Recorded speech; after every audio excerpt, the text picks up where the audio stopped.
उहाँ आज खाजा खान आउनु भएको रहेछ। सो अर्डरको लागि पर्खिरहनु भएको रहेछ। पर रोटी बनिँदैछ। उहाँले के अर्डर गर्नुभएको छ त्यसै थाहा छैन है।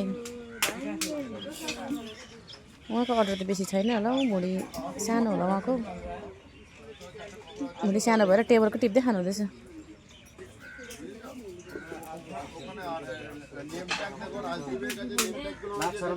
सिरियसमा हुनुहुँदो रहेछ उहाँ।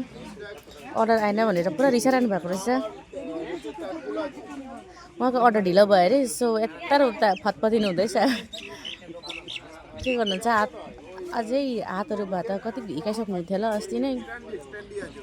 तर अफसोस बिचरा गएको छैन, खुट्टा मात्रै छ। सो त्यसले गर्दाखेरि केही गर्न सक्नु भएन उहाँले। अर्डर पर्खेकोले रिसले चुर भइसक्नु भयो बिचरा।